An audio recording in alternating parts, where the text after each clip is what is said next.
burns, scarring, infections, allergic reactions.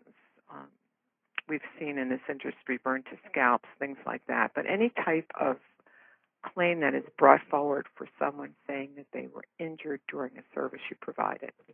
So always think, when you're thinking professional liability, think about service, and then think about the uniqueness of our services in this industry, or your services in this industry, versus some other industry. So not everyone understands what we do.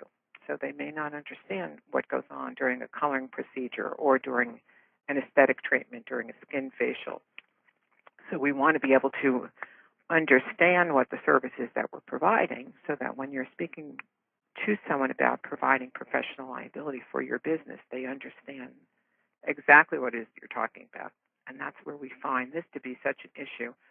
Oftentimes I'm seeing insurance policies that do not have the coverage for the services that you're doing.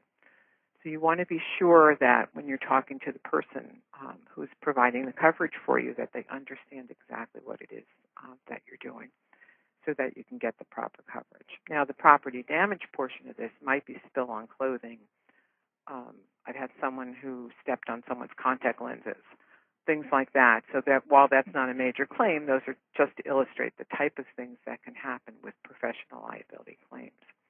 So again, make sure when you're chatting with your professional that you discuss what the services are you're doing, because all of our services now cover such broad ranges, hair straightenings and things like that, that some of the policies will exclude. So we want to make sure that you're chatting with someone who understands what you're doing for your professional liability, which is your malpractice. I think that's actually going to take us to another little pop-up question, and this will lead us into more discussion. But Kelly, if you want to take over on this one. Definitely.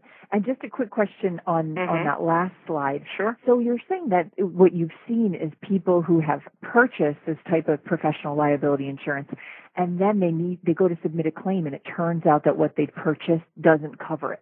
So they'd essentially bought the wrong thing. Okay. Yeah, exactly. Wow. Or they're thinking that because they purchased the policy and it has professional liability coverage in it, it will automatically cover anything that they're doing. And that's not necessarily true. So we want to make sure that we, especially services, we're seeing certain services like waxing, for instance, where they'll cover waxing, general waxing, but maybe not Brazilian, maybe other types of waxing that are excluded. So just because you're doing waxing not necessarily covers all types of waxing, and that's one of the things we want to talk about, especially for estheticians who are doing waxing or any